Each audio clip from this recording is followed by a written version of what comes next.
Controlling bleeding. Notify nurse immediately. Puts on gloves. Help, I need a nurse. I have a We're resident coming. who's bleeding. Holds thick sterile pad, clean cloth, handkerchief, or towel against the wound. Press down hard directly on the bleeding wound until help arrives.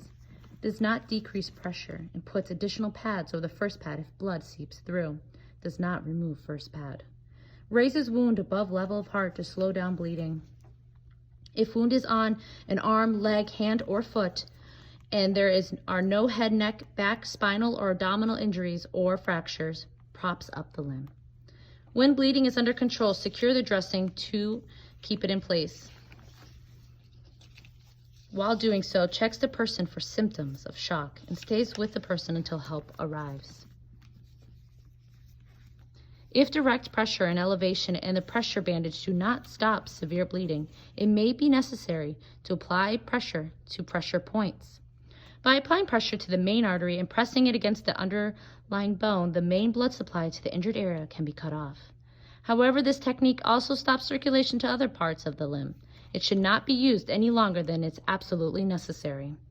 Applying direct pressure to the wound and elevation while pressure is applied to the pressure point. First one is brachial artery. It is the main pressure point in the arm located on the inside of the arm, halfway between the armpit and elbow. The other is the femoral artery. It is the main pressure point in the leg, found in the groin region on the upper thigh. When bleeding stops, slowly release pressure on the point. Continue using direct pressure to the wound and elevation if bleeding starts again, and reapply pressure to the pressure point and wait for paramedics.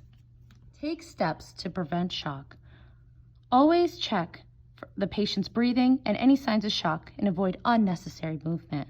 Cool skin, pale or cyanotic skin, check around nail beds and around the mouth. If their pulse is rapid, blood pressure is low, respirations are rapid, and diaphoresis, excessive sweating. They may also have excessive thirst, nausea, or vomiting, and do not give them food or fluids if victim complains of thirst. You can moisten a cloth and apply it to their lips.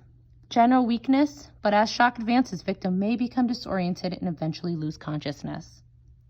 Anxiety and extreme restlessness, dilated and enlarged pupils, and blurred vision.